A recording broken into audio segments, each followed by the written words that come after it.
Están ustedes escuchando Polinomia.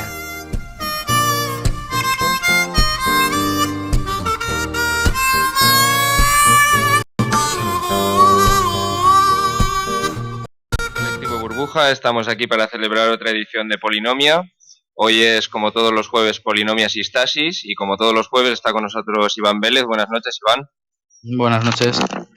Tenemos también con nosotros esta noche para debatir a Pepe Crespo. Buenas noches, Pepe. Hola, muy buenas noches. Y se suma a nosotros también Salva Mestre. Buenas noches, Salva. Buenas noches, Carlos, y a todos. Un abrazo. Bueno, pues el tema de la semana, aunque íbamos a empezar debatiendo de la aparición de Rajoy el lunes en Radio Televisión Española, pero bueno, como no hay nada que decir sobre el tema o nada importante, podemos comentarlo, pero el tema de verdad para mí trascendente ha sido el de las declaraciones de Mas, de la posición en el día de la diada del Estado catalán, por decirlo de alguna manera, de ese órdago al Estado y de la discusión del independentismo, ¿no? No sé, ¿quién quiere lanzar la primera piedra o si queréis comentar algo de lo de Rajoy y luego ya pasamos al tema catalán? Iván. Bueno, pues sí, la postura además no creo que le pueda extrañar a nadie, ¿verdad? Es una cuerda que se va tensando desde hace mucho tiempo y que bueno, pues vamos a ver la resolución de tales tensiones, ¿verdad? Pero bueno, yo pienso que en el debate podremos ir avanzando en las líneas de análisis. Pepe, ¿tú qué opinas? Pues bueno, yo opino, o sea, que detrás de las anécdotas, ¿no? O mejor dicho, por encima de las anécdotas de Artur Mas o del que esté ahí, yo creo que esto es una consecuencia previsible y predecible del régimen político que tenemos, que tiende a que las regiones o ahora naciones o futuras naciones se hagan independientes, ¿no? Es una cosa que además se ha repetido, no es única, o sea, no es que nos pase a nosotros por ser españoles precisamente, sino que es una cuestión, como supongo que surgirá en el debate, que se ha repetido en la historia, y creo que ya lo hemos dicho unas cuantas veces, Carlos, tú y yo, ¿no? En anteriores programas, que algo parecido le pasó a los Estados Unidos antes de que dieran con la solución constitucional de la Unión. También, sí, bueno, al principio tuvieron una constitución así un poco federal y tal, que se parece algo a la que tenemos en España, y con esa constitución estuvieron a punto, pues, de desembocar en una guerra después de la independencia, en otra guerra de independencia entre las 13 colonias. Y esto, pues, es lo que está pasando en España. Es una predicción de la ciencia política que se está cumpliendo. Salva. A ver, ¿qué quieres que te diga? ¿Sobre Rajoy o sobre la independencia? Si tienes algo, yo lo que te decía, si tienes algo que comentar sobre lo de Rajoy, quizá a lo mejor al principio, porque luego donde nos vamos a extender más en el debate creo que es en el del tema catalán. Sí, en el del tema catalán yo creo que hay muchas cosas que se podrán analizar. Sobre el tema de Rajoy, pues bueno, antes he escuchado la economía directa y Manuel Rey decía que había decidido no escucharlo, porque para qué. Yo te confieso que lo escuché un poco y creo que fue ayer o no sé cuándo lo puse un rato y lo dejé a medio, o sea, llevaba 4 o 5 minutos y lo dejé. Imposible seguirlo, sí. Es que lo que fue un actor intentando ser lo más convincente posible, pero era patético, ¿sabes? Entonces, ¿para qué vas a perder el tiempo escuchando eso? Entonces, ¿qué dijo Rajoy? Pues las 4 chorradas que tendrá que decir para mantener su posición y se acabó, punto pelota. No tengo nada que decir sobre eso, porque tampoco que sea productivo, estoy de acuerdo contigo. Sobre el tema... Suficiente, sí, suficiente. Sí, o sea, no. Para lo que podríamos comentar sobre lo que ha hecho Rajoy, pues habría que remitir a los últimos 40 polinomias y 60 economías directas que ha hecho, ¿no? Entonces, sobre el tema de la independencia catalana, bueno, pues es un tema que entiendo que es muy complejo. Ahí hay muchas cosas que se están entretejiendo. No sé por dónde quieres que empecemos a romper la Hombre, pues a ver, si os digo por dónde diseccionaría yo es, por ejemplo, por separar cuál es el tema de la clase dirigente catalana, la clase dirigente a nivel de Estado central y lo que es la población española y la población catalana, por ejemplo. O sea, en el sentido de que lo que no entiendo es que ahora de repente con este día de la diada, ¿qué diferencia hay de este con el del año pasado? Bueno, pues me parece que de por medio lo único que falta es la financiación del Estado catalán, o sea, o de la autonomía catalana, ¿no? Vamos, que yo creo que es una tensión de una cuerda, como decía Iván, que se tensa porque la clase política catalana se queda sin su sillón. O sea, van a perder toda capacidad de decisión porque van a pasar todo a manos estatales, centrales. ¿Cómo lo veis? Salva.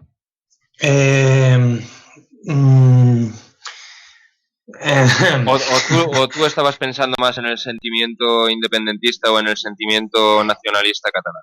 Es que se entrelaza todo. O sea, está claro que la clase política catalana lo va a instrumentalizar. Ahora, yo dudo mucho de que el hecho de que esta haya sido tan multitudinaria, muchísimo más multitudinaria que la del año pasado, dudo mucho que se deba a la mera estratagema que hayan podido desarrollar los CiU, el señor Artur Mas o la oligarquía catalana. No ese es el tema. Yo entiendo, así a priori, lo primero que yo enseguida he visto y no hay nada que me esté, digamos, haciendo que lo vea de otra forma, al menos hasta el momento, es el terrible malestar que tiene la población catalana con la situación económica actual y la enorme crisis que tenemos hoy en día. Entonces, esa, digamos, frustración, yo entiendo que es lo que ha hecho que la gente salga muchísimo más a la calle, aunándose alrededor del sentimiento independentista, como entiendo yo, una forma de poder encontrar una solución más fácil. ¿Cómo decirlo? A ver, han salido a la calle 1,5 millones de personas, según unas fuentes, 600.000 personas, según otras fuentes. La delegación de gobierno siempre pues, da la cifra más baja. Y yo he hecho una proporción, he ido a la Wikipedia y he visto a ver cuánta población hay en Cataluña. Hay 7,5 millones aproximadamente. Entonces,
¿por qué Suiza o Islandia van tan bien? O Islandia, que son 300.000 personas.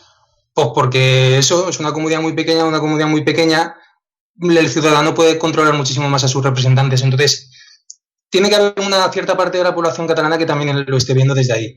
Y luego, evidentemente, pues el sentimiento nacionalista catalán, que tradicionalmente hay ahí, pues supongo que también estará exacerbado. Y bueno, ahí hay muchas cosas que se van mezclando. Yo no sé cómo lo vais viendo vosotros. Bueno, pues no sé, Iván o Pepe Crespo, ¿queréis ir debatiendo sobre esto que comenta Salva, sobre esta complejidad de este problema? Yo mismo. Claro, evidentemente el baile este de cifras pues es siempre una cuestión muy polémica, depende de quién lo haga, porque el recuento siempre suele volcarse hacia unos intereses muy concretos. Bien es cierto que el día 25 de septiembre, que hay aquí un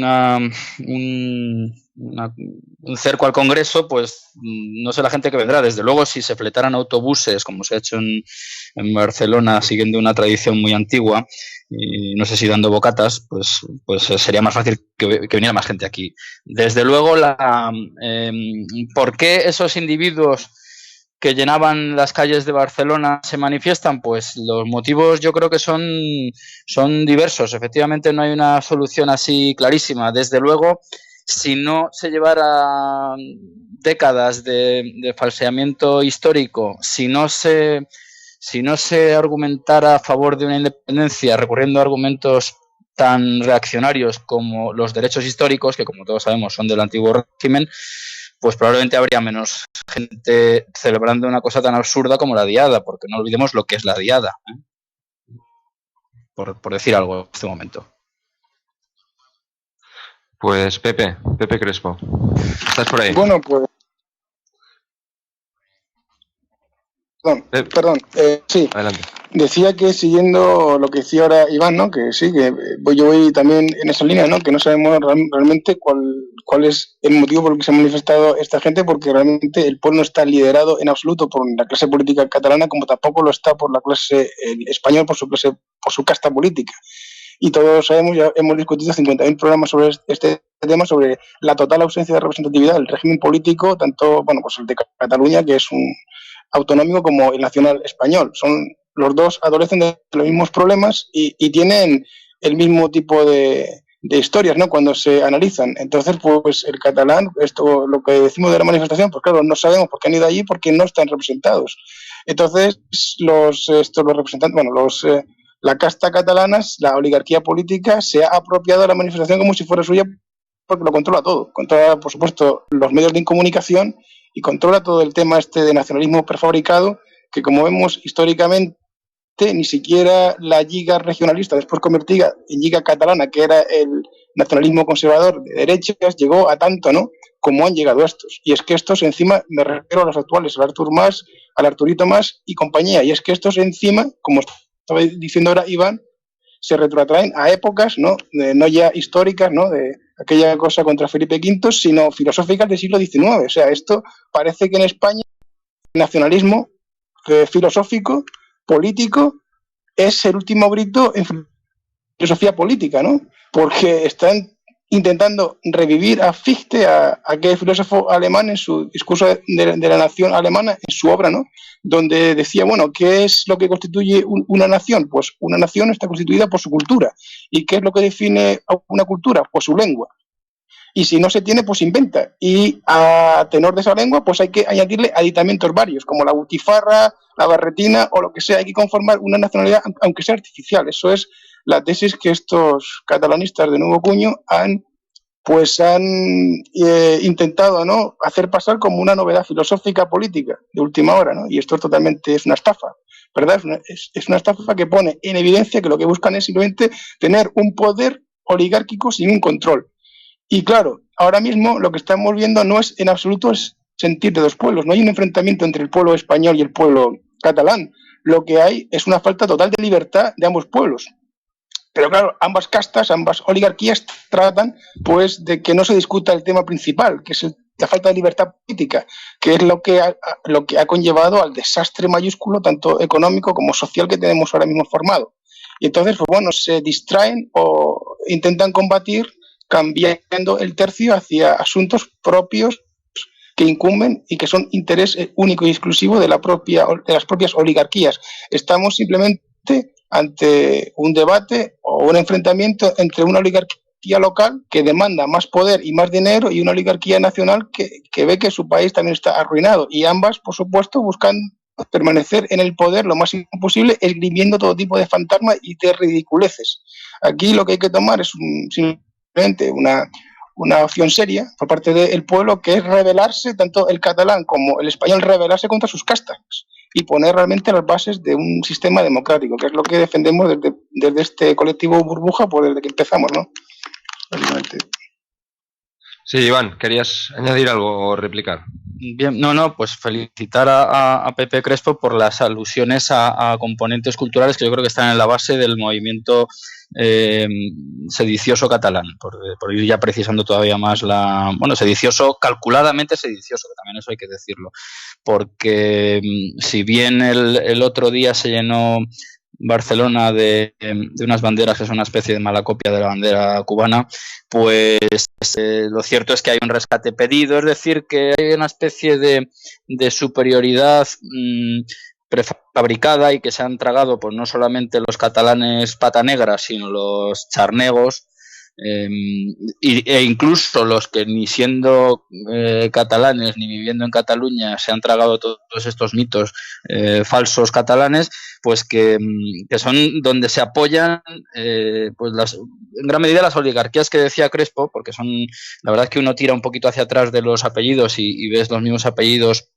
casi casi desde 1714, porque hay que decir que aquí lo que se conmemora es lo ocurrido el 11 de septiembre de 1714, fecha a partir de la cual se produce un gran despliegue de la industria catalana, precisamente por tener mayor implantación en una plataforma política de ámbito universal como el Imperio Español. Entonces, pues sí, yo creo que Crespo ha abierto ahí una serie de sendas muy fértiles, aludiendo precisamente también a la ideología alemana, porque el mito de la cultura que tanta fuerza y tan dañino es en España, pues tiene unas raíces alemanas muy interesantes, cuyas ramificaciones, algunos de sus brotes, no sé si verdes, pues se pudieron contemplar a principios de la década de los años 40 con un dirigente de nombre Adolfo, ¿eh? Y bueno, pues podemos continuar el debate, pero vamos, creo que es muy oportuno lo que ha hecho Crespo. Salva, no sé si quieres añadir algo. Sí, bueno, a ver, el tema del mito de la cultura y tal. Bueno, puede ser un mito, ¿por qué no? Esto me recuerda a la discusión o confrontación filosófica entre el universalismo kantiano y el particularismo herderiano, de Herder. Entonces, bueno, esto sí viene de lejos y tal.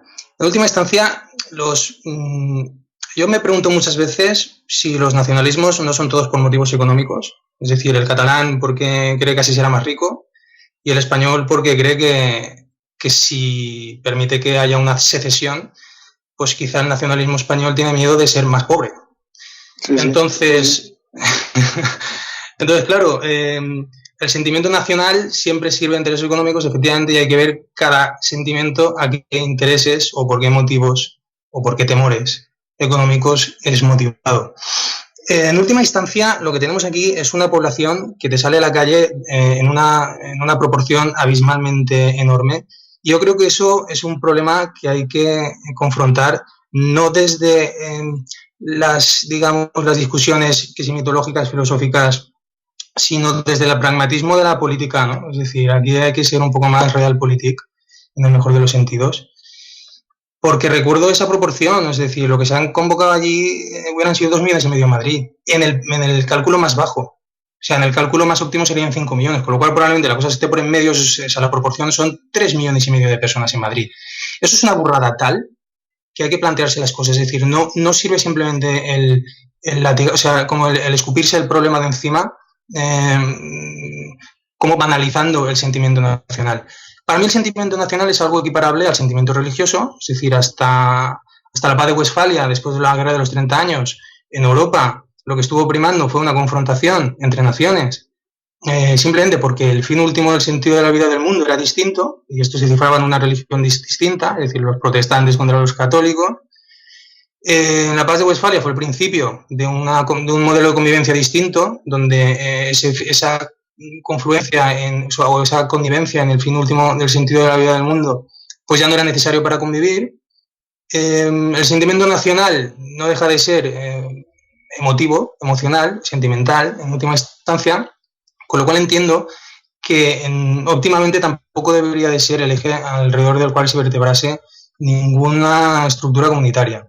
Ahora bien, si tú tienes una enorme cantidad de población que así lo siente y para ella es un valor que sí que es preeminente, pues tendrás que manejarlo como sea, porque en última instancia es la voluntad de la gente.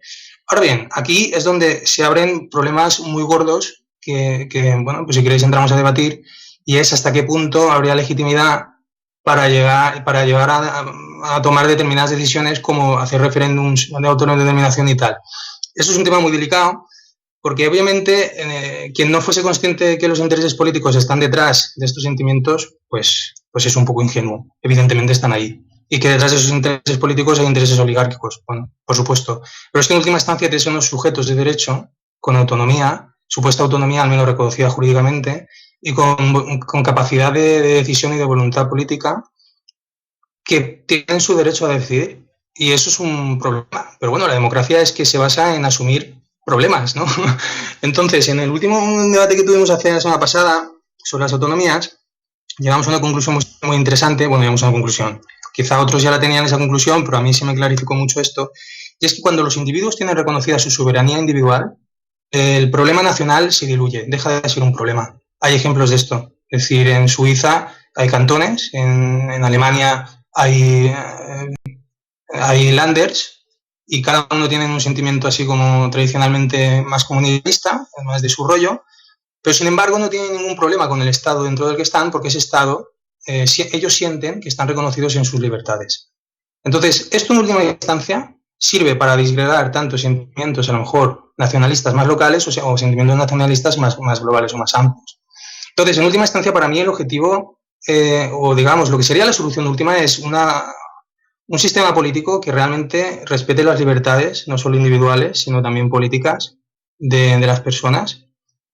Y en ese contexto, el problema sentimental nacional o sentimental religioso, evidentemente, quedaría fuera de lugar. Si estos sentimientos ahora mismo están cobrando, digamos, auge y significación, no es porque ellos mismos, en última instancia, sean tan importantes, sino que es síntoma de toda una enorme problemática que todos ya conocemos.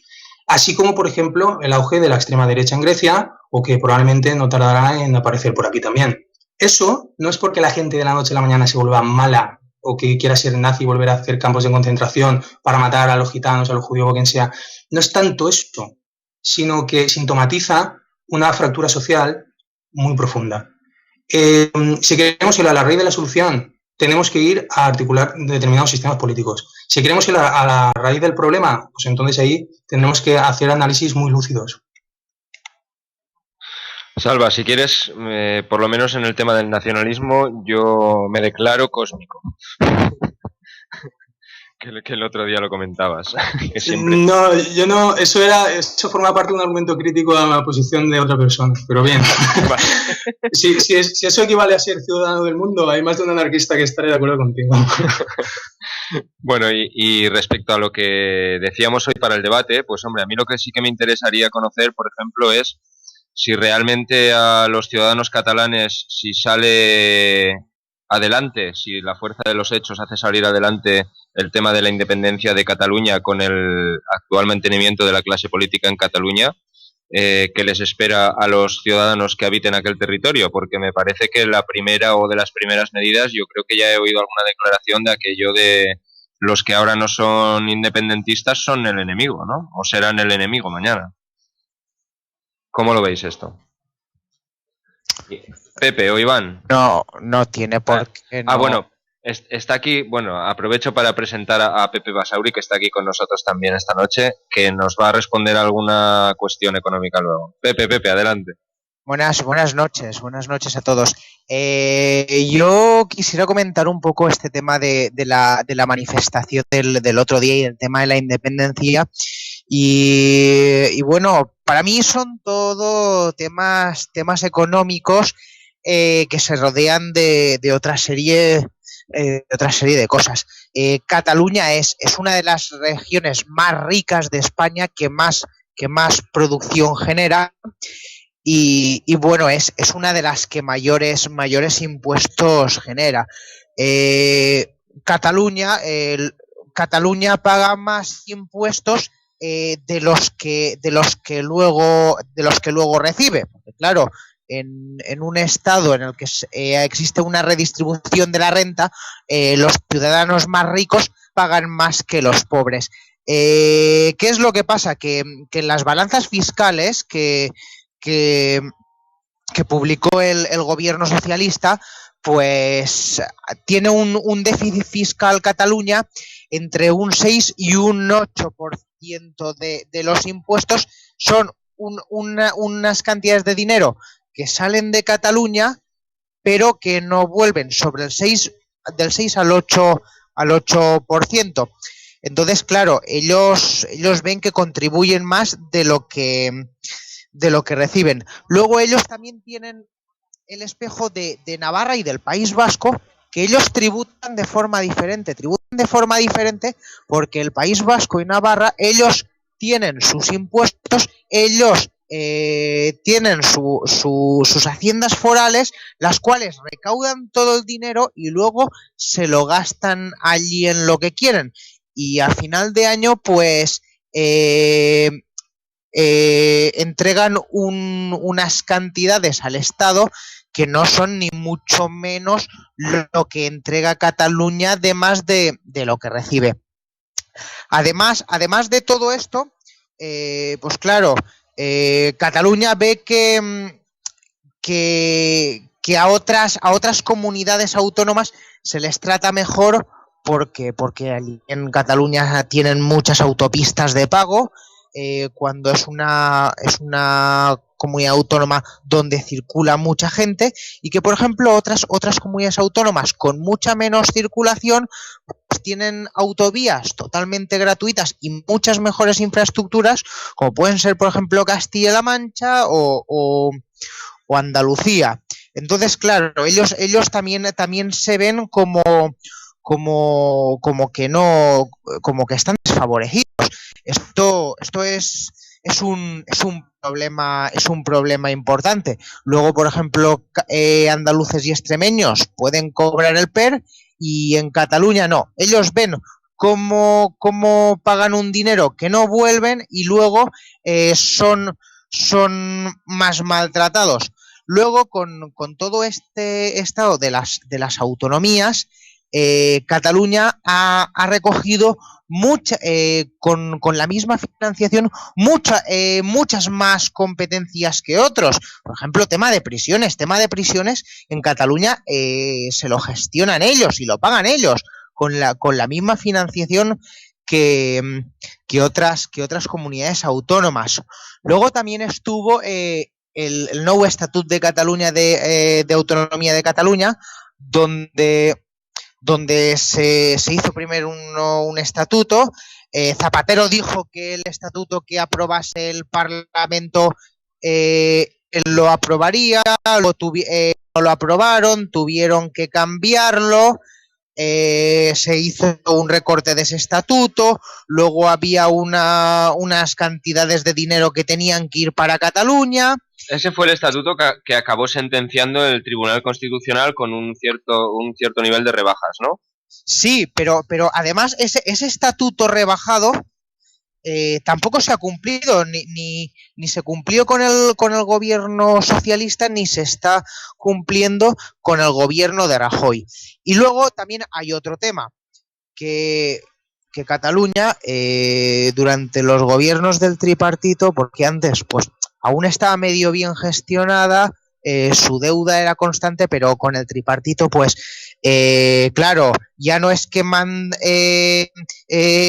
uno solo, sino que mandan tres, y al mandar tres pues hay que ayudar a los amiguetes de los tres y hay que colocar a mucha gente. Entonces, ¿qué es lo que pasa? Que empezaron a hacer muchas ayudas sociales, muchas embajadas, y a gastarse un dineral que tampoco tenían. Ellos tenían unos ingresos y empezaron a gastarse un dineral que no tenían y a tener unos déficits altísimos. ¿Qué es lo que pasa? Que ha llegado un momento en el que con la crisis económica ellos han dejado de percibir dinero y a tener unos déficits y unas deudas insostenibles, y que ellos ahora mismo tienen que aplicarse unos recortes muy duros que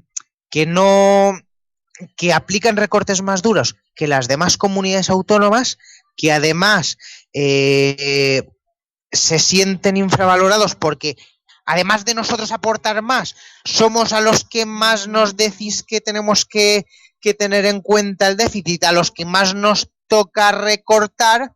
Y claro, Cataluña lo que quiere es un pacto fiscal como el que tiene el País Vasco y Navarra, de forma de que ellos cobran sus propios impuestos, ellos gestionan sus propios impuestos y luego le entregan una cantidad de X al Estado. ¿Qué es lo que pasa? Que eso realmente también sería una ruina para España en un Estado lleno de castas, donde el sector público y los políticos gastan lo indecible.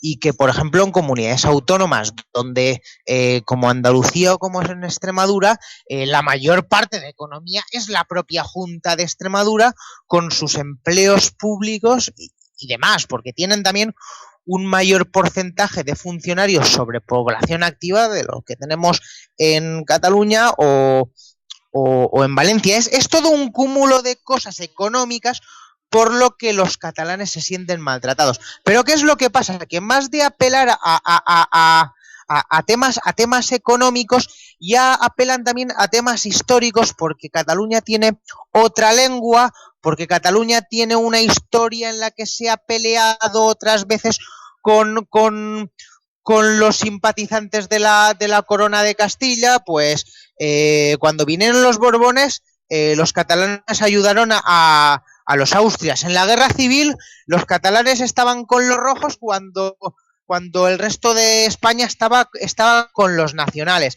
Entonces, ¿qué es lo que pasa? Que apelan a temas sentimentales de una lengua propia, de una historia propia y de una serie de cosas.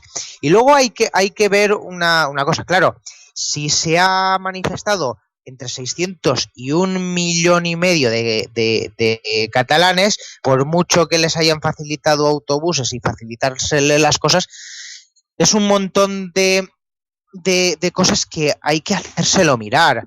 Pero por ejemplo, si miramos la población catalana, ahora mismo Cataluña tiene 7,5 millones de habitantes y en 1950 tenía 3,200,000. Se ha incrementado más del doble. Entonces toda esa gente no es catalana. Hay gente de otras partes que ya luego sus hijos y sus descendientes ya se sienten a lo mejor más catalanes, pero también es por temas más económicos. Y luego, pues para finalizar, porque nuestros políticos también son unos ineptos, por ejemplo, decir pues el señor Mónago de Extremadura de que ellos van a pagar, que Extremadura va a pagar el rescate de Cataluña, o que Montoro empiece a dar clases de economía a los catalanes y a un catedrático como es Mas-Colell, cuando ellos son los que realmente más aportan, pues realmente también es una paradoja. Pepe, casi empezando por alguna de las últimas cosas que dijiste referente, por ejemplo, a las generaciones de gente que vive en Cataluña pero que no son descendientes de catalanes, son gente descendiente de inmigrantes.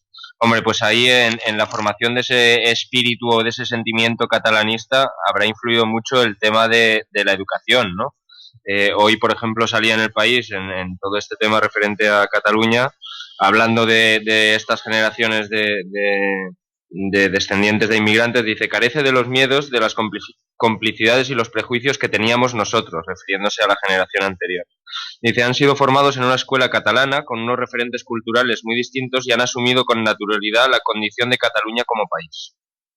Entonces, pues claro, en un contexto como este es fácil que se vaya generando ese tipo de sentimiento, ¿no? Yo no estoy valorándolo si el sentimiento es malo o bueno, que eso vamos, sería una valoración personal sin importancia ninguna, pero el hecho está ahí, que ese tipo de ingeniería social se puede llevar a cabo. Vamos a ver, esto en parte es así, pero tampoco tiene por qué el serlo al 100%, porque a ti en la escuela te pueden enseñar una cosa, pero claro, tú en tu casa, tus padres a lo mejor son andaluces, aragoneses, y también te cuentan las cosas de otra manera. Y bueno, tú también puedes estar influido por la versión de tus padres, pero yo... Bueno, claro, y que el diario El País también ha querido dar o publicar esa visión. Sí, no, pero también te voy a explicar otra cosa, porque yo soy valenciano, pero tengo ascendientes que son castellanos y aragoneses, y tengo familia catalana, con ascendientes también castellanos y aragoneses. ¿Y qué es lo que pasa? Que esta gente muchas veces ya ya se sienten también tan catalanes, aunque hablen el castellano, pero ya se sienten tan catalanes como los catalanes, porque claro, vamos a ver, yo en mi casa no tenía nada para comer y yo me tuve que venir aquí a Cataluña, y aquí en Cataluña he trabajado y me he hecho una casa y he podido criar a mis hijos. Y ahora los andaluces que están en su casa, o castellanos que están en su casa, que quieren vivir del maná, que quieren tener subsidios como el sin trabajar, pues mira, chavales, si igual que a mí me tocó hacer las maletas y venir a Cataluña, pues vosotros haced lo mismo, porque al final yo estoy trabajando para vosotros. Entonces, sí, la escuela influye mucho, porque claro, siempre hay opiniones sesgadas en todo tipo, y los catalanes tiran para ellos mismos, pero muchas veces en estos inmigrantes, en estos inmigrantes también se encuentra una opción de rechazo hacia el tema de otras comunidades autónomas que están más favorecidas. Pepe, gracias. Pasamos al otro Pepe. Pepe Crespo, tenías ahí algo pendiente para puntillar. No, bueno, sí, bueno, siguiendo con lo que decía ahora Pepe Bosé, ¿no? Que le apuntaba pues este tema, pues sí, de que se quejan de que pues, les están robando, ¿no? Como dicen ellos. Dice, bueno, el pueblo catalán se queja, pero es que yo no acepto esa, ¿cómo diríamos? Esa premisa, ¿no? Es que el pueblo catalán no está representado. Yo voy a lo mismo que con lo que empezaba antes, ¿no? No tenemos un sistema político que permita saber lo que el pueblo catalán opina. Lo que sí sabemos indirectamente es que cuando hay que votar un estatuto esté más o menos recortado, el 70 y tantos % se abstiene.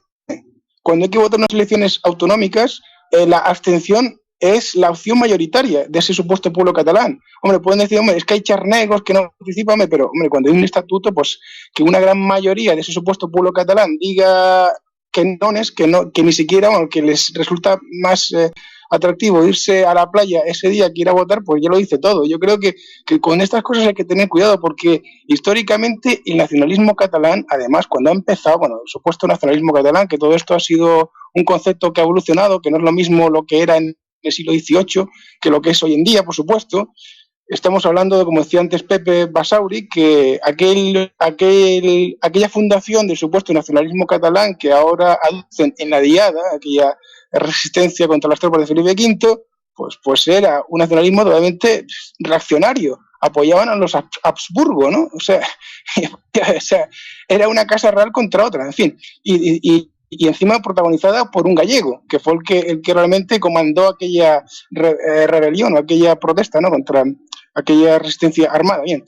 O sea, después esto ha progresado en el siglo XIX, que es realmente cuando se funda el nacionalismo a partir, como ya decimos, de aquella Revolución Francesa, surgen aquellos nacionalismos, y después con el impulso que le dan los filósofos alemanes, sobre todo Fichte, ¿no? Bueno, pues sí, pues hay un nacionalismo que llega a España, pues con retraso como casi todo, desde Europa y hasta en lo malo, y entonces se fundan, pues sí, una oligarquía regionalista catalana que se opone a la oligarquía terrateniente castellana.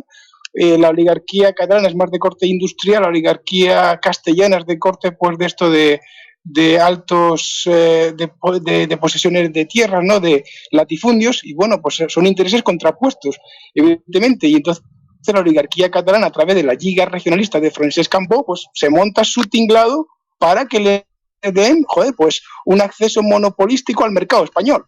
Y eso ahí es cuando nace el nacionalismo moderno catalán, o sea, como obedeciendo a los intereses de una oligarquía económica regional local, como el resto, ni más ni menos. O sea, aquí el pueblo catalán, como el resto de España, jamás hemos participado en decisiones políticas de régimen político alguno, jamás. Hemos sido silenciados y vapuleados. Por supuesto, hay una especie de como comentaba antes Pepe, ¿no? Basauri, hay una especie de hipersublimación con la butifarra, con la barretina y tal, folclórica, que se quiere para excitar las pasiones nacionalistas del pueblo, o como el Fútbol Club Barcelona, que es más que un club, dicen, ¿no? Para excitar esa pasión baja del pueblo catalán a la hora de agregarse como borregos a manifestaciones multitudinarias que nadie lidera políticamente y que, por supuesto, al final son una excusa para que la oligarquía catalana de siempre se la apunte como un punto en favor de unas reclamaciones totalmente absurdas, que al final de lo que se trata, como estamos discutiendo aquí, es de cuestiones económicas locales para afianzar y defender el status quo de una oligarquía local. O sea, al final estamos reproduciendo el mismo esquema que cuando la primera restauración borbónica lo estamos reproduciendo en la segunda restauración borbónica, que es un enfrentamiento de unas oligarquías, en este caso políticas, regionalistas, contra una oligarquía nacional. ¿Por qué? Porque hay una crisis económica de 3 pares y no hay dinero. Entonces, claro, y las dos son corruptas, porque tanto la catalana como la nacional son corruptas hasta la médula, como ya hemos visto, bueno, ejemplos como el escándalo del Palau de la Música, que vamos, que es un caso paradigmático de la corrupción absoluta y ruin, y de la mierda en la que están sumergidas ambas oligarquías. Entonces el pueblo al final es un convidado de piedra, se utiliza como un tonto útil, pero mudo, siempre mudo, porque de eso nadie quiere hablar. ¿Por qué cojones tanto el pueblo español, o sea, como el pueblo catalán, que forma parte del país, estamos mudos? No tenemos representación política de ninguna clase. De eso nadie quiere hablar. Siempre, por supuesto, porque no les interesa, porque eso pondría en evidencia la falsedad del propio régimen político, ¿no? Tanto en Cataluña como en el resto de España. Iván, te llevabas un ratito ahí ya con la palabra pedida. Sí. Bueno, esta última intervención por lo menos ha puesto unos datos históricos veraces, bastante veraces y que fijan un poco la cuestión, yo creo. Con respecto a las anteriores intervenciones, yo lo que percibo es hasta qué punto una infinidad de españoles han asumido una cosa muy curiosa, que es que dan por hecho lo que se trata de conseguir. Es decir, dan por hecho pues prácticamente la soberanía catalana, que está un poco, digamos, está negada por la soberanía española. Es que esa es la aspiración. Es decir, que Cataluña no puede decidir por sí mismo precisamente porque no es soberana. Y eso, yo creo que eso es una cuestión que hay que poner encima de la mesa. Y si se habla de representatividad, pues desde luego la partición que se establece habitualmente entre catalanes y españoles es absolutamente gratuita, porque todo catalán es español. Entonces, las cuestiones de soberanía las decide la nación española. Y eso quiero dejarlo absolutamente. Esa es mi posición. Vamos, es una posición, no es que sea una posición mía. Esa es la realidad política en la que vivimos. Pero además tiene mi respaldo.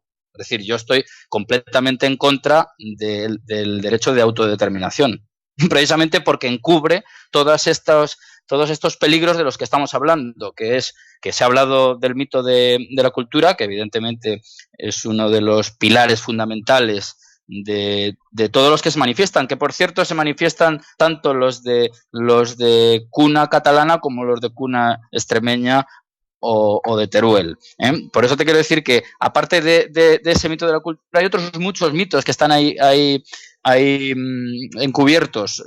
Hoy no está de moda, pero hasta los años 40, y ahí están los textos, insisto, para el que los quiera consultar, el nacionalismo catalán, que evidentemente tiene un peso importantísimo, el componente económico, y es cierto que lograron monopolios que se vinieron abajo los últimos en el 98 con la pérdida de Cuba. De hecho, podemos repasar también qué empresas había en Cuba antes de esa fecha y veremos muchos apellidos catalanes. Pues es que también había otro componente del que nadie se atreve a hablar, que son las teorías de hombres a cuya memoria he visto yo dedicadas a algunas calles en muchas ciudades de Cataluña, como el doctor Robert, un racista de tomo y lomo, ¿verdad? Un racista, un medidor de cráneos, para decirlo así con toda crudeza.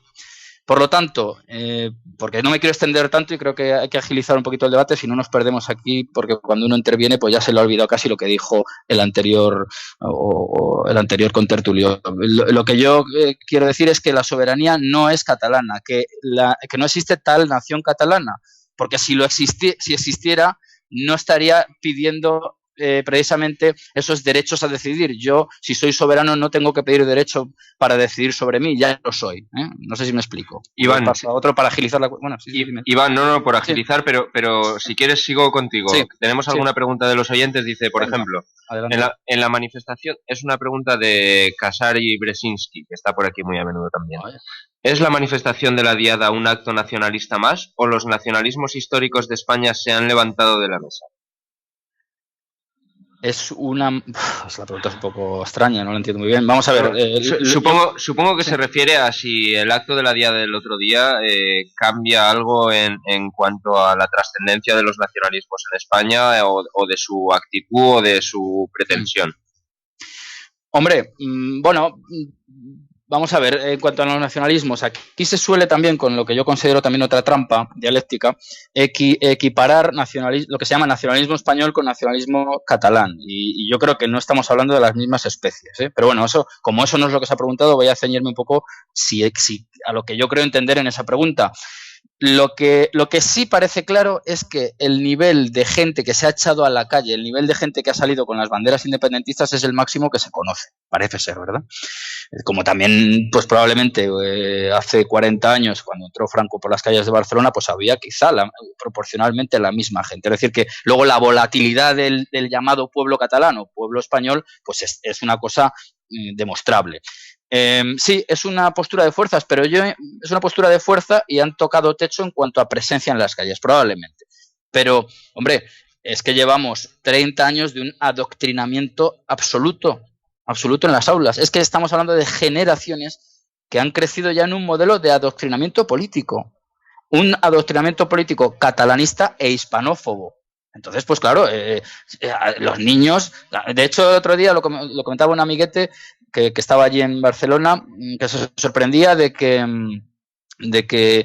los medios públicos hablaban casi ilusionados y celebrándolo de la cantidad de niños que habían acudido a la manifestación. Hombre, pues que yo sepa, ningún niño de 10 años, de 7, de 3, pues tiene conciencia política, pero no para ser catalanista ni para ser españolista, por si queremos admitir tal adjetivo, sino para nada. Quiero decir que el componente manipulador, al margen ya también de esa cosa paleta de fletar autobuses a los pueblos, que me parece una cosa verdaderamente grotesca, ¿no? Pues eso es lo que influye también. Desde luego, sí, han tocado techo y aquí hay unos culpables, yo creo que directos. Si, por supuesto, los partidos catalanistas pues fomentan este tipo de cosas y es lógico y normal y están sus planteamientos programáticos. Ahora, aquí hay unos culpables de fondo que se pueden señalar con el dedo. Los así llamados partidos de ámbito nacional, yo no diría ya partidos nacionales, pues que son reos de lesa patria, vamos a decirlo así de claramente, ¿no? Y paso el testigo a otro contertulio. Pues si alguien más quiere responder la pregunta esta de si la Diada ha marcado un antes y un después. A mí me gustaría... Adelante, Salva. Sí, a mí me gustaría decir alguna cosa, porque la soberanía, antes he hablado Iván de la soberanía. La soberanía, hasta donde yo entiendo, es una cosa legal, ¿no? O sea, es una cosa que figura en una Constitución y que tiene una entidad jurídica. Entonces, si la soberanía, dice Iván, que es algo que se tiene o no se tiene, que si se tiene no hace falta pedirla, no la estarían pidiendo, sino que simplemente la estarían ejecutando o simplemente realizándola, esa lógica nos llevaría a una confrontación directamente, es decir, a una guerra, básicamente, o a un conflicto muy gordo, ¿no? Es decir, si los nacionalistas catalanes que quieren independencia, los independentistas catalanistas, se pusieran en ese plan de decirnos que somos soberanos directamente, eso llevaría directamente a una confrontación. Entonces, en lugar de estar jugando esa partida, pues parece que están intentando jugar la partida política, ¿no? Porque lo otro pues te puede llevar a cosas como ETA, que son poco agradables, por decirlo suavemente. Eso por un lado. O por otro lado, puede que haya habido 30 años de adoctrinamiento independentista o autonomista, o como se quiera decir, pero ahí también puede que haya sido una reacción a 40 años de adoctrinamiento españolista, ¿no? Entonces, en ese sentido, yo no sé muy bien, cuando antes ha dicho Iván que el nacionalismo españolista es de una especie distinta al nacionalismo catalanista, por ejemplo, pues me gustaría saber cuál es esa distinción. Porque que yo sepa, todo nacionalismo tiene una especie de, ¿cómo decirlo?, de narrativa mitológica, genética, y que hasta donde yo conozco, el catalanismo tiene la suya, su propia narrativa mítica, genética, su propia leyenda, y el españolista pues tiene la suya también, ¿no? Porque claro, todo aquí viene desde donde tú haces la reconstrucción histórica para poder llegar a supuestamente demostrar y fundamentar un hecho nacional. como si fuera una objetividad, ¿no? Una pretensión de objetividad que cuanto menos es discutible. Luego también ha hablado de designación, no sé muy bien lo que ha dicho sobre la nación y tal, pero aquí es la típica discusión de si la nación se equipara al Estado, y bueno, está claro que no tiene nada que ver, y que bueno, en definitiva las naciones pues van evolucionando, son evoluciones históricas sujetas a contingencia, y en un momento dado tratar de demostrar la objetividad de cualquiera de ellas, y digo de cualquiera de ellas, es algo más que discutible, que en última instancia es un acto interpretativo que depende de la subjetividad de cada cual. Pretender objetividad en esto, es decir, pretender que una visión de un hecho nacional es más objetiva que otra, o que es objetiva y que la otra no, es un tipo de discusión en última instancia como el que se podría dar entre un católico y un protestante, o un católico y un mormón, en que cada uno tiene su verdad y que la del otro no es la correcta, o un islámico, un islamista y un calvinista, por ejemplo. Cada uno tiene su verdad y tienen muy buenas razones para argumentar. Bueno, razones. Sí, tienen razonamientos para argumentarlo. Por tanto, yo me quedo con la incógnita de saber cuál es esa diferencia de especie entre el españolismo y el catalanismo, y me gustaría volver a recalcar sucintamente o sintéticamente el discurso de Pepe Crespo, porque yo creo que le está apuntando a lo que yo trataré de formular muy sintéticamente, y es lo que ya he dicho al principio del programa, y es que cuando la soberanía individual, es decir, del pueblo me refiero, que cuando los ciudadanos, cuando las personas sienten que tienen reconocidos sus derechos y sus libertades, y que realmente sienten que no tienen ninguna opresión, y que pueden vivir en libertad y florecer, ya no solo personalmente, sino en familia, en comunidad, como nación, como país, como se sienta él, porque eso depende de cómo él se lo cuente y su sentimiento. Cuando las personas viven así, no se paran a problematizar sobre si su identidad está suficientemente reconocida o no. Es decir, los problemas nacionalistas surgen como síntoma de otros problemas más profundos. Y bueno, sí, la butifarra se utiliza, y la sardana también se utiliza, pero también se utiliza la roja, se utilizan otras cosas, es decir, todos tienen sus símbolos. No, pero disculpa, simplemente, o sea, lo que has dicho del síntoma, o sea, del naturalismo como un síntoma de una enfermedad de falta de libertad, o sea, comparto al 100% eso, simplemente eso. Sí, pero es que habría que ver también el españolismo que hay hoy en día, también habría que ver a qué responde, ¿no? Por supuesto. El españolismo es igual de deleznable o criticable que lo otro, sí. Es que yo entiendo que viene de la misma raíz, y que si uno se opone al otro, en realidad es porque son muy tan parejos que están en un mismo escenario de combate, donde pretenden tener la verdad. Y yo entiendo que ese escenario de combate yo lo tengo disuelto, yo personalmente. Es decir, yo veo que ahí no hay ningún combate que merezca la pena ser librado, como el combate religioso. Oye, pues cada uno que crea lo que quiera. El problema está en cuando ese sentimiento nacional se quiere asociar a una estatalidad y a un sistema político o a un régimen. Entonces ahí vienen los problemas, eso está claro. Pero en última instancia yo vuelvo a incidir en que la cuestión, la raíz de la solución, y es lo que he dicho antes, la raíz de la solución es a nivel político. La raíz del problema, le estamos dando vueltas alrededor de esto, es bastante compleja, pero yo no creo que se pueda solventar así de fácil como diciendo un nacionalismo es el bueno y el otro no. No, el problema es ver el nacionalismo a qué responde y ver qué tipo de solución queremos como individuos, como seres humanos. Porque si no, la otra es declararse cósmico, ¿no? Sí, declararse cósmico o declarar el reino de Taifa de la República Independiente de mi casa.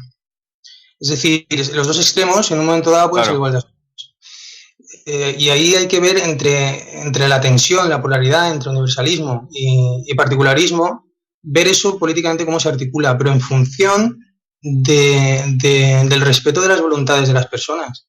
Pero claro, el respeto de las voluntades de las personas solo tiene un sentido pleno si hay un contexto, digamos, ¿cómo decirlo?, sano. Es decir, la voluntad de las personas no es el mismo en una situación de guerra atroz o en una situación de florecimiento económico y de paz total. Es decir, que el contexto aquí tiene mucho que decir de cómo actúan las voluntades de los seres humanos. Esto es un programa muy profundo. Uh-huh. Bueno, pues si queréis, tenemos más preguntas de oyentes. No sé si alguien quiere añadir alguna cosa más sobre lo que estamos hablando ahora. Yo sí. Adelante, Pepe. Yo quería comentar que, bueno, lo del derecho de autodeterminación, pues ¿por qué no lo tienen que tener? Si la gente no quiere ser española, la gente catalana quiere estar en un país propio y lo quiere una mayoría, pues por supuesto que debería tener este derecho. Igual que tenemos todos los españoles a poder tener una democracia real, a sentirnos realmente representados por los políticos, a poder nosotros elegir a los políticos que queremos y a poder también expulsarlos, a por ejemplo, poder votar una constitución europea en un referéndum, pero que además el referéndum sea vinculable. Pues vamos a ver, básicamente la soberanía tiene que ser popular y debe ser en el pueblo, y al fin y al cabo el pueblo ha de ser el que tenga que decidir. Otra cosa es que si nos han lavado la cabeza, si nuestros orígenes sean unos o otros, porque claro, los catalanes pues también apelan a temas de Felipe V cuando les quitó todos los fueros, que bueno, ahora mismo pues ya no vive nadie que estuvo en aquella época con Felipe V, ni tampoco vive ningún hijo de aquellos, pero apelan a todo aquel sentimiento, pero básicamente es como antes se ha comentado por temas económicos, porque claro, si Cataluña realmente ingresara lo mismo que aporta y todo esto, pues yo creo que no existiría ese problema. Y es más, cuando mejor ha estado la economía española es cuando menos problemas se han visto de este tipo. Luego también, vamos a ver, claro, el tema de una independencia sería cambiar pues ahora una casta por la otra, porque si son corruptos los políticos españoles, pues también se ha demostrado la corrupción de políticos catalanes, tanto en Convergencia y Unió como en los partidos del tripartit, en los que, bueno, pues todo el mundo ha tirado a llenarse la pera, por supuesto. Sí, a ver, gracias, Pepe. Iván, tenías por ahí cosas que comentar. Bueno, pues sí, tenía cosas que comentar, efectivamente. Vamos a ver, con respecto al anterior, bueno, la última intervención de Basauri, pues vamos a solventarla con mayor rapidez para contestar a la anterior. Vamos a ver, aquí no es una cuestión, creo, solamente de decisión y votación. Hay que tener unos proyectos. Es decir, que aquí vale igual, lo de la votación vale igual para un roto que para un descosido. Vale igual para la autodeterminación de Cataluña como para la configuración de Europa. Pero, hombre, hay que tener un proyecto. Porque es que no estamos hablando solamente de una ceremonia entre seres humanos. Es que estamos hablando de una implantación en un territorio concreto, de una explotación de un territorio concreto. Es que hay que pisar el suelo. Es que hay algo más allá, hay algo más en el mundo que la urna, por favor. Eso en primer lugar. Con respecto al anterior, por supuesto que hay grandísimas diferencias entre lo que se llama españolismo y catalanismo. En primer lugar, una de ellas es que el catalanismo, y por supuesto, y en eso tiene razón mi interlocutor, por supuesto que toda nación tiene mitos fundacionales y mitos que encubren falsedades. Eso es absolutamente cierto. Eso es absolutamente cierto. Pero, hombre, entre el proyecto real, efectivo e histórico de la nación española y lo que pretende el catalanismo hay diferencias abismales. Entre otras, el hecho de que la existencia propia de Cataluña, la Cataluña que hoy percibimos, incluso la de aquellos que pretenden segregarse, es un producto de una nación llamada España, una nación histórica que nace pues en el siglo VIII, que recubre gran parte del planeta, que amplía el planeta incorporando a América, por ejemplo, y que es una de las, podemos, por decirlo de una forma coloquial, formas de estar en el mundo. Entonces, es imposible comparar ambas cuestiones. Es imposible compararlas. Cuando los catalanes dicen, este argumento absolutamente chusco, pues que España les roba. No, señor, es que insisto, Cataluña es una construcción española, por mucho que se empeñen. Luego, por cierto, el tema del idioma, pues hombre, pero si eso es un enfermo terminal completamente asistido, y de hecho la Renaixença, famosa, la renacencia, el renacimiento del catalán, es porque se daban cuenta que ya la cosa no iba más para allá.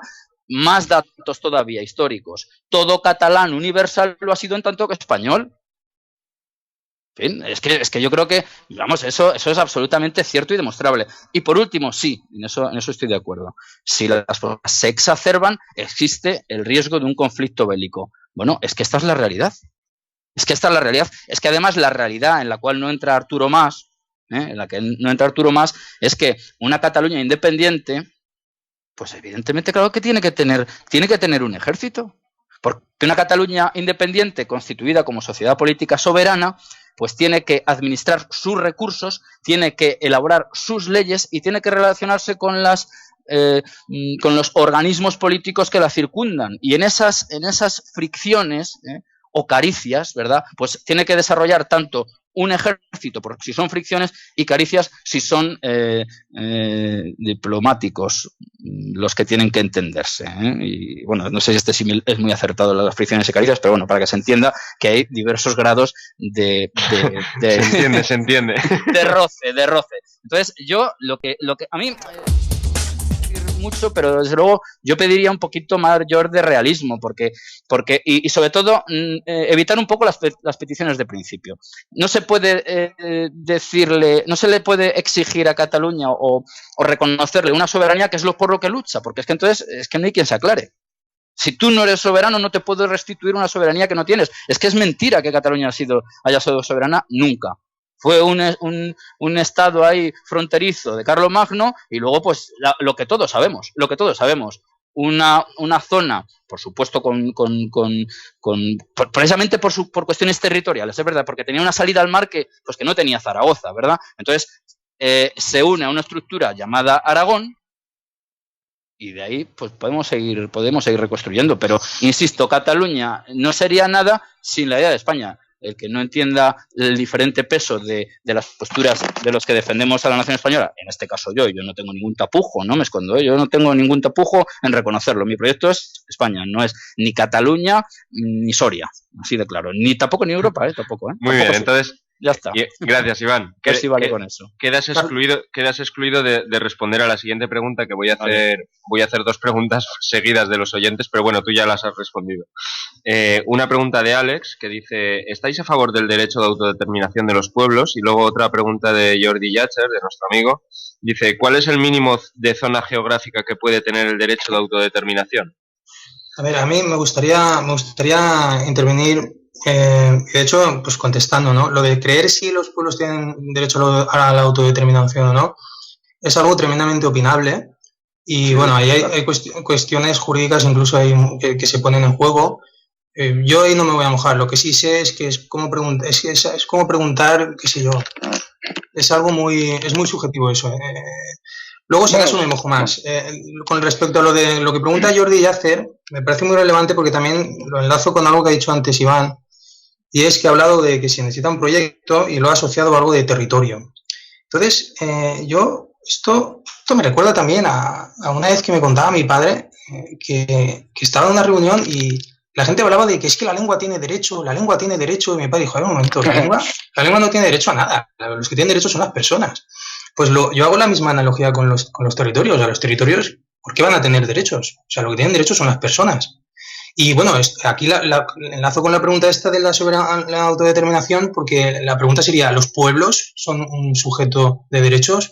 Eso está sujeto a debate. En última instancia, lo que yo sí pienso es que los sujetos son sujetos o sea, los individuos son sujetos de derecho, y que por acumulación de los mismos, si tienen una determinada voluntad, pues pueden llegar a políticamente conformar articulaciones políticas determinadas. ¿Que lo quieres llamar autodeterminación de los pueblos? Bueno, pero no necesito a lo mejor utilizar esa terminología para a lo mejor poder llegar a lo mismo, pudiendo armar un discurso que a lo mejor no se pille los dedos en terminología jurídica o conceptuación jurídica. Entonces, ¿Y la pregunta de Jordi sobre el mínimo territorio? Bueno, es que yo vengo a hacer lo mismo. Vale. Es decir, es que yo creo que no es una cuestión de territorio. Pero Jordi a lo mejor a lo que se refiere es, bueno, si la población que vive en un cierto, digamos, en el Penedés o que vive en tal, también pide la autodeterminación, ¿también es legítimo? ¿Cuál es el mínimo tamaño que es legítimo pedir un Estado? Vamos. Están relacionadas las dos preguntas en el sentido de que hacen una especie de contrapunto, ¿no? Porque pues el Vaticano, ¿no? El Vaticano es mínimo, vaya. No, pero que llevado un poco al absurdo, a lo mejor niega la existencia de la otra, ¿no? Bueno, yo creo que lo que dice Salva ahora, y permite que meta, yo creo que de premisas falsas solo pueden surgir pues conclusiones erróneas, ¿no? Y es que, claro, decimos, oye, el pueblo tiene el mismo derecho que un individuo, pues sí, es así, hay que atribuirle las mismas facultades que un individuo, ¿no? Es decir, voluntad. O sea, eso es una aberración. Cuando piensas, dice, bueno, un pueblo tiene voluntad como la tiene un individuo y tiene creatividad, capacidad cognitiva para... Pues no, pues claramente no, es un formalismo metafísico que es propio pues de la filosofía del siglo XIX, que es totalmente, vamos, que se da de tortas con lo que sabemos hoy en día, incluso hasta de la psicología social y de la sociología, ¿no? Definida como tal, ¿no? Como estudio de los grupos humanos, ¿no? Lo que hay es una heterogeneidad social impresionante. O sea, no puedes poner de acuerdo a la gente ni siquiera en Cataluña porque hay unas diferencias de clase simplemente por las diferencias económicas que, por supuesto, determinan las opiniones de cada uno. Entonces, claro, decir que eso tiene una voluntad, pues no, pues mire usted, no. O sea, esto es algo pues propio de una ideología pues tendente más hacia el fascismo, ¿no? Y perdonando pero es que es verdad, ¿no? Por otra parte, lo que decía antes Iván del proyecto, a mí eso me asusta, ¿no? Porque Cataluña puede decir, bien, ustedes tienen un proyecto y nosotros otro distinto y por tanto estamos legitimados para independizarnos porque tenemos un proyecto distinto de nación al que tiene España. Eso pues sí, es una ideología falangista, ¿no? Crespo. Pero falangista porque... Déjame terminar pero por alusiones. Por alusiones, Primo de Rivera decía justamente eso. Joder, pues José Antonio Primo de Rivera decía... Que no, hombre, que no, eso es más viejo que... Eso es más viejo que el mundo. Hombre. Que no. Vale, bien. Esto de falangista, hombre, que eso ni es falangista, ni comunista, ni es nada. Bien, evidentemente, si una sociedad tiene fuerza... Te digo yo a ti que es falangista porque José Antonio Primo de Rivera utiliza... Hombre, no sé qué concepto tendrás tú de proyecto, quizás sea distinto, ¿no? Porque claro, esto también hay que definirlo. Muy sencillo. Claro, eso hay que definirlo, ¿no? Pero José Antonio Primo de Rivera hablaba de proyecto común, como definición de nación española. Proyecto en común independientemente de la clase obrera o clase de los patrones, o sea, todos juntos con un proyecto común. Eso es lo que entendía José Antonio como nación española. Claro, a mí me da igual, lo que te digo yo con esto es que el catalán te puede decir, oiga, pues yo tengo otro proyecto y usted me lo tiene que respetar como usted tiene el suyo, ¿no? Este es el peligro, ¿no? Pero Crespo, vamos a ver, es que creo que no me has entendido. Déjame un instante, no te quito tiempo, de verdad. Vale. Vamos a ver, vamos a afinar un poquito la cuestión, que yo creo que es de lo que se trata. Por supuesto que puede, pero si es que yo no lo niego, es decir, puede haber, creo que hay 7 millones de catalanes. Bueno, vamos a suponer que son 7. Si son capaces de articular todas las estructuras capaces de segregarse de la nación española y consolidar una nación catalana, ole sus cojones, es decir, pero porque han sido capaces de ellos, pero eso ni es falangismo ni... Espera, que ya acabo. Pero eso ni es falangismo ni deja de serlo. Lo que hay que hacer, desde mi punto de vista, es ponerse en... Lo que no podemos estar es en un mundo hiperuránico desde el que vemos esto, en un mundo cósmico, que me recuerda, por cierto, un libro de Vasconcelos, La raza cósmica, muy interesante. Vamos a ver. Yo lo que quiero decir es simplemente esto, que hay que ser capaces de ello. Y si estamos en contra, los que estamos, yo, en este caso, que no me llamo José Antonio, me llamo Iván, es de tomar el partido concretísimo. De hecho, he acusado a aquellos que, arrogándose el españolismo, como PP y PSOE, hacen dejación de funciones y dejan eso. Simplemente, no sé si me explico ahora mejor. No, pues disculpa, entonces que te había entendido pues otra cosa. Bien, vale, bien. No, yo simplemente estoy un poco, Iván y Salva, ¿no? Tratando un poco, pues, de poner un poco de entendimiento en estas confusiones de los términos, ¿no? Porque utilizamos formalismos como pueblo, autodeterminación y tal, como si fueran algo objetivo, como decía antes Alba, atribuibles a entes individuales conscientes, ¿no? Como un individuo. Y esto es totalmente falso, ¿no? Otro concepto que habéis estado por ahí diciendo antes, el de soberanía, hombre, pero es que un pueblo jamás es soberano el que tiene fuerza, o sea, el que tiene, pues, ¿quién es? El Estado. O sea, el Estado es el soberano porque dispone de la fuerza para imponer su voluntad. Ahí sí Pues que hay soberanía. eso es lo que yo quiero decir. Eso. Bueno, vamos a ver, pero esto es una...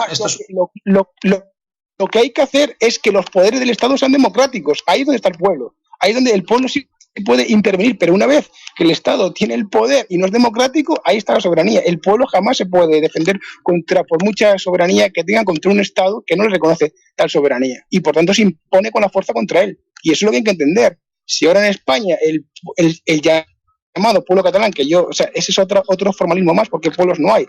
Hay individuos y dentro de esto pues hay una estratificación social producto de la economía, de la inteligencia, 50.000 diferencias individuales que hay ahí, ¿no? Que se agrupan de manera heterogénea entre sí, vale, bien. Pues ese pueblo está totalmente aceptando, ¿no? Que por convención para hablarnos, para entendernos, ¿no? Ese pueblo está totalmente indefenso ante el Estado partitocrático que no lo reconoce como tal, porque el Estado partitocrático define el nacionalismo desde sus intereses oligárquicos. O sea, vamos a ver, la clase política catalana reconoce el nacionalismo definido por ella. Pero si se aparta, si el pueblo va a su bola y define otra clase de nacionalismo donde los poderes estén separados y donde el político catalán tenga que ser votado directamente por su distrito electoral, ahí va a haber pelea, ahí va a haber conflicto y probablemente incluso pues auxilio de la fuerza de represión, como ha pasado en el Parlamento catalán, ¿no? Cuando allí han ido a protestar, han sacado a la policía inmediatamente para reprimir, ¿verdad? ¿Por qué? Porque aquello no está dentro de la definición de nacionalismo que defiende la casta política catalana como la española, y exactamente igual, porque son igual de corruptas, igual de tiránicas y de despóticas las dos oligarquías. Esto es lo que yo quería dejar claro. Tanto el españolismo representado por el PP como por el PSOE, como el catalanismo representado pues por izquierda, por las dos tendencias ideológicas que hay allí, son igual de ruines y de tiránicos, ¿no? Y entonces, como digo, repito, el pueblo, en este caso, o la sociedad civil, está totalmente, no tiene nada que decir ante esto, o sea, no tiene los canales democráticos para decir nada, absolutamente nada. Y entonces se está utilizando todo esto de la diada y todo 50.000 cosas más para confundir, y todo esto de la soberanía, del nacionalismo, etcétera, etcétera, para crear una confusión dentro de la confusión, ¿no? Para al final terminar que la gente termine por no saber de qué se está hablando y por lo que se está luchando. Y ante eso nosotros, yo creo, ¿no? Nuestra labor intelectual dentro del colectivo es poner, o sea, un punto de honestidad y de clarificando intelectualmente por todas estas confusiones que son filosóficas y son intelectuales, que es una auténtica estafa filosófica, vaya, desde esto del nacionalismo, de la definición del nacionalismo, de la soberanía, de llamar democracia a un régimen partitocrático de poder personal o de poder cupulocrático, que no es democracia ni por el forro, etcétera, etcétera. Hay que intentar, ¿no?, reeducar a la gente o mediante la razón y mediante los hechos, decir, oiga, pues señalar la gran mentira en la que está fundamentada tanto el régimen político catalán como el español. Yo estoy muy de acuerdo con el análisis que haces político, Crespo, en el sentido de que las oligarquías y los políticos, la casta política, de hecho las oligarquías y el uso que han hecho tradicionalmente de la política, pues se han dedicado a evidentemente a instrumentalizar ese sentimiento nacionalista, de un color o de otro, eso es obvio. A ver, cuando Iván dice que el españolismo sí que tiene un fundamento más fuerte que el catalanismo, o que tiene un fundamento y el catalanismo no lo tiene, pues yo recuerdo las narrativas de los catalanistas, que yo las he leído, que bueno, unas de ellas dicen que la nación catalana existe desde hace 1000 años, ¿no? Con lo cual estaría compitiendo en la antigüedad con la española. Lo que te vengo a decir, Iván, es que uno puede armar la narrativa histórica y genética como le venga en gana. Yo he leído bastantes de estas también. En fin, a mí eso, quiero decir, me dice poco, porque tú puedes hacer, no sé si sabes un poco de filosofía de la ciencia, lo que se llama selección de evidencias, ¿no? Y la noción que se maneja mucho últimamente, bueno, en el siglo XX ya eso está claro, de que la teoría fabrica la evidencia. Entonces, si tú tienes una teoría, vas a buscar la selección de evidencias que te conviene para apoyar tu tesis previa.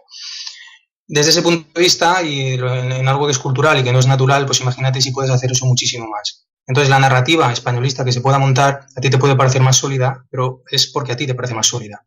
Ya está. A un catalanista le va a parecer más... O es porque hay evidencias. Es que tú ves evidencias ¿Vale? porque... No, yo no veo ni dejo de ver, ¿eh? O sea, vamos a ver. A ver, Iván... No, Iván, estoy hablando yo... Déjame hablar primero. Sí. Bueno, pero es que estás continuamente aludiendo. Iván. Bueno, pero Iván, tú luego me contestas. Un momento. Diga Exacto. el señor moderador. Iván, un momento, exacto. Que simplemente vete anotando porque te va a tocar el turno, entonces luego contestas y ya está, no pasa nada. Sí, Iván, no hace falta que me pises, vas a tener tu tiempo, no te preocupes. Es que el problema es que aquí en Skype, si hablamos dos personas a la vez, al final no se oye ni a una ni a otra. Entonces no es como una conversación encima de una mesa que a lo mejor podemos mantener la atención según quien habla, ¿no? Claro. Evidencia viene de significa un lugar desde el que ves. Entonces, la evidencia siempre necesitas una teoría desde la que poder evidenciar. Porque los hechos desnudos en sí mismos no dicen nada. Debes de interpretarlos y sin teoría no interpretas los hechos y no son significativos. Con lo cual, una evidencia siempre tiene una teoría previa, asumida. Y lo bueno de aplicarlo en el terreno de las ciencias naturales es que la naturaleza sí te dice si es más o menos sostenible o no esa teoría a largo plazo. Y ahí tienes una fuente de validación interesante. Y esa forma de funcionar, pues en ciencias naturales funciona bien más o menos y por eso se mantienen teorías, hipótesis teóricas que más o menos se pueden amontar hasta que tienes demasiados cadáveres de contraejemplos en el congelador y tienes que cambiar de teoría. Eso funciona así, si conoces un poco lo que dice Lakatos, Popper, etc.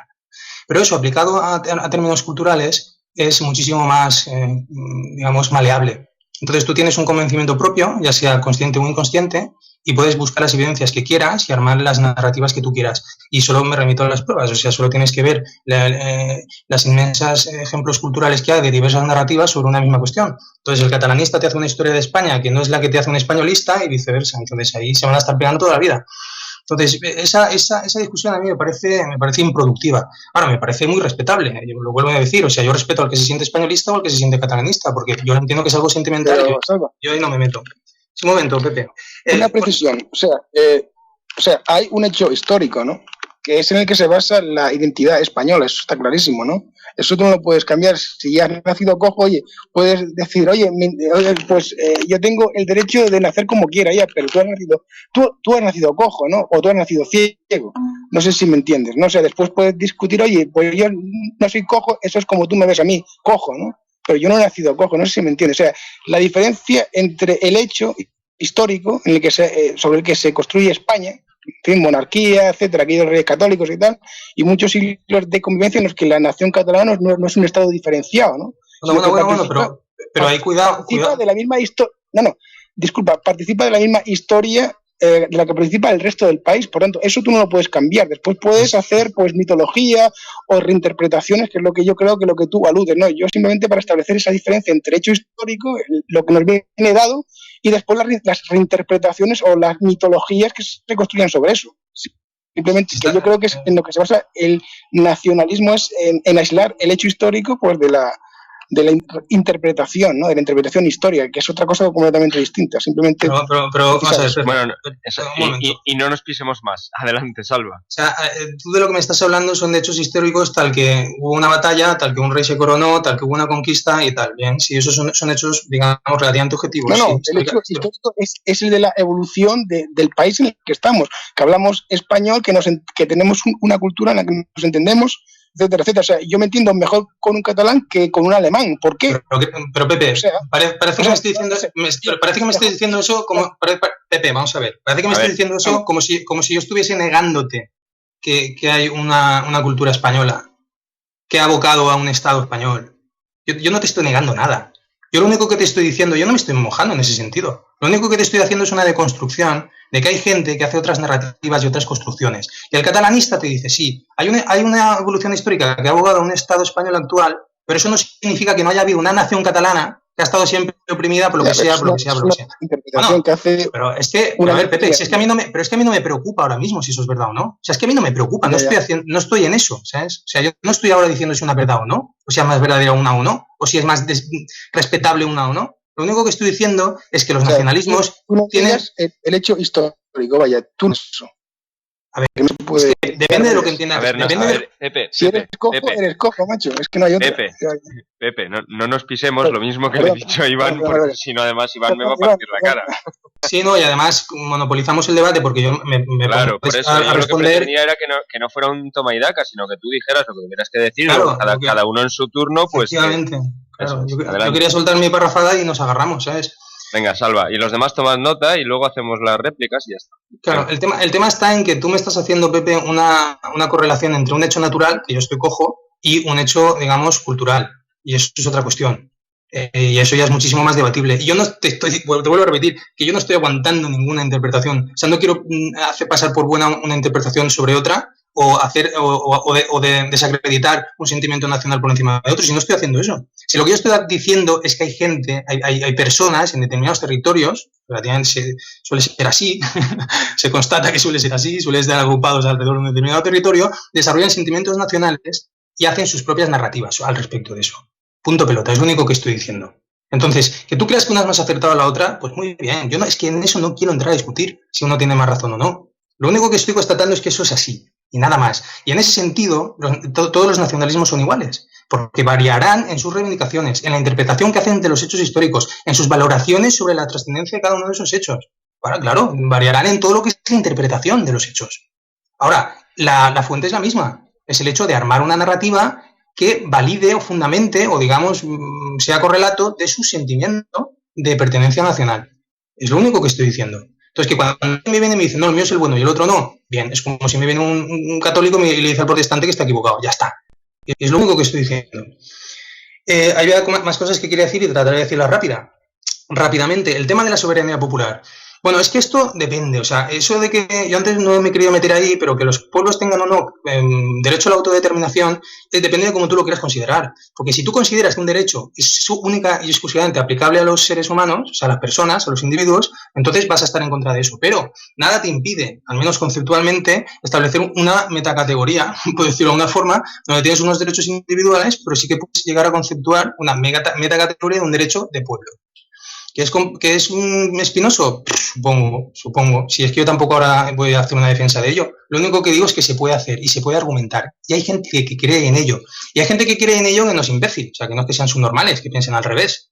¿Vale? Es decir, hay gente que eso lo entiende así y pues lo fundamentará como lo fundamentará. Yo en última instancia lo que digo es, ¿hace falta apelar a un derecho de autodeterminación para poder, y aquí enlazo con algo que antes he dicho Iván, necesito apelar a ese derecho de autodeterminación para poder dirimir conflictos de forma pacífica? Pues entonces me parece una buena idea. Puede que sea una buena idea.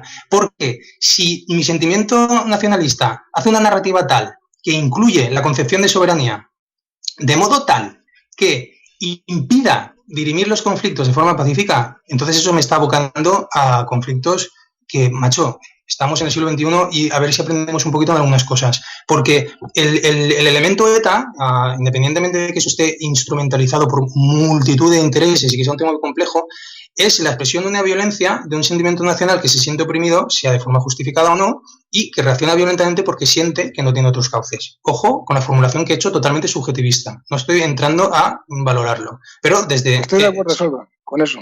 Bien, entonces habrá que encontrar formas de dirimir eso de forma pacífica. ¿Qué es mediante el reconocimiento de un derecho de autodeterminación? Pues quizás sea una buena idea. Y preguntas como lo que estaban haciendo Jordi y Yacer, de ¿qué mínimo de territorio o de demografía es requisito imprescindible para que se pueda optar a... Pues a lo mejor son cuestiones que deberían de ser, quizás razonadas y planteadas, ¿no? Porque eso a lo mejor nos evita muchísimos conflictos. Izquierda Unida, el líder de Izquierda Unida en Cataluña ya lo ha dicho, dice, hombre, hay que ir con cuidado con esto, porque si no tenemos un 80% de apoyo de los catalanes para hacernos Estado, entonces tendremos una sociedad confrontada, partida por la mitad. Y eso tiene sensatez también. Entonces es un tema muy complejo que yo creo que no tiene que ser quitado, o sea, así escupido, como si te escupieses algo encima rápidamente, así como simplemente es que como tienes soberanía no tienes nada que decir, o porque la narrativa que haces de tu sentimiento nacional no tiene absolutamente ningún sentido. Pues la verdad es que hay millones de personas que están teniendo ese sentimiento y que les está aglutinando por motivos que yo considero que son circunstanciales y coyunturales, pero ellos lo sentirán de otra forma, tenemos un conflicto, habrá que tratarlo de la forma más razonable posible. La democracia se ha estado demostrando últimamente como una forma razonable de gestionar la convivencia de las personas. pues quizá haya que incidir por ahí y no en el retranquearse rígidamente en unas posiciones que te abocan al conflicto, independientemente de que tú consideres que sean la verdad absoluta. Porque aquí está el problema, que cuando te pones esencialista ontológico, llegas a rigideces de ese tipo, donde el diálogo con el otro ya no es posible, la solución de los conflictos ya no es posible, sino que lo que es una imposición de mi verdad sobre la otra. Y ahí nos hemos topado con problemas pues, muy profundos. No sé si más o menos he dicho todo lo que quería decir, pero como ya se suelta un peñazo, me callo. Bueno, tenemos seguro réplicas de Iván y de Pepe Crespo, pero vamos a escuchar a Pepe Basauri, que tenía también alguna cosa que decir, y vamos luego con las réplicas, ¿vale? Iván y Pepe. Adelante, Pepe Basauri. Vamos a ver, derecho a autodeterminación, pues derecho a autodeterminación la pueden tener todos los pueblos, no entendiéndose así como lo que es el territorio, pero sí como las personas que forman un territorio. Pues posiblemente a lo mejor haya un 80% de catalanes que quieran ser independientes, y ante eso, pues vamos a ver, es un sentimiento y posiblemente los españoles tengamos que aceptarlo. ¿Cuál es la cantidad mínima, la demografía? Pues no lo sé, porque las cosas no son perfectas, porque claro, imaginemos que una Cataluña es independiente, pero ¿y las tierras del Ebro quieren ser independientes en Amposta y todo esto? A lo mejor no es toda Cataluña, a lo mejor pues es la parte más norte de Gerona, de Lérida, de Barcelona, pero bueno. Y la Val d'Aran quiere ser también ella independiente de Cataluña, pues no lo sé. Que ellos tengan alguna idea sobre independencia, no la tienen. Primero porque el tema de la independencia lo hacen como para conseguir un pacto fiscal. Ellos lo que quieren es más pasta. Ellos lo que quieren es que lo que ellos pagan de impuestos, gestionarlo ello y gastarlo pues en lo que les dé la gana. Entonces no tienen pensado una independencia y un estado propio. Y esto de pedir la independencia, y si lo conseguimos, pues vamos a ver, primero lo que quieren es conseguir la independencia y luego ya veremos cómo gobernamos, de qué manera lo hacemos y todo esto, porque por ejemplo, incluso en el País Vasco ha habido coaliciones del PNV con Eusko Alkartasuna y con Esquerra Batua, de forma de que el PNV era un partido de derechas y Eusko Alkartasuna y Esquerra Batua de izquierdas. ¿Por qué se han unido estos en el Parlamento? Pues básicamente porque más que a lo mejor hacer unas políticas de izquierdas o de derechas, sino están en su planteamiento de nacionalista. Y es más, en la última legislatura en la que gobernó el PNV fue cuando se planteó el plan Ibarretxe. ¿Que los catalanes tienen una historia ligada a España que son diferentes? Pues bueno, vamos a ver. Hubo una corona de Castilla y una corona de Aragón, y en aquellos tiempos hablaban lenguas totalmente diferentes. ¿Qué pasa? Que luego, pues al abolir los fueros y todo esto, pues allí también se fue introduciendo el castellano, y sobre todo pues en tiempo de Franco, en el que la lengua oficial en todo el español, en todo el estado era el castellano, y durante 40 años pues todos los organismos oficiales hablaban en castellano. Pues al final todos aprenden el castellano, pero vamos a ver, es que ha habido independencia de otros países y no hace falta mucho. El protectorado africano que tenía España, el protectorado pues era español y se independizó en un país como es Marruecos. También por el año 1600 y pico se independizó Portugal. Luego todos los países de Sudamérica, todas las colonias americanas, pues vamos a ver, allí primero habían poblaciones amerindias y de indios y de gente de allí, vino la colonización española, lo colonizó todo y por 1800 pues empezaron, no, que nosotros no queremos ser españoles, que queremos independizarnos y salieron los generales de José San Martín, Simón Bolívar y que se independizaron de países como España. Que aquellas provincias, aquellos los que se han independizado luego están en una posición peor que España, pues vamos a ver. Carlos I y V de Alemania era rey de España. Era el rey de la corona de Castilla y de Aragón, pero también fue Carlos V de Alemania, fue emperador de Alemania. También tenía posesión en los milanesados, en los Países Bajos. ¿Y aquellos están peores que nosotros? Pues no estoy defendiendo, yo no soy un independentista catalán, ni quiero que Cataluña se independice. Pero vamos a ver, pueden tener sus razones y más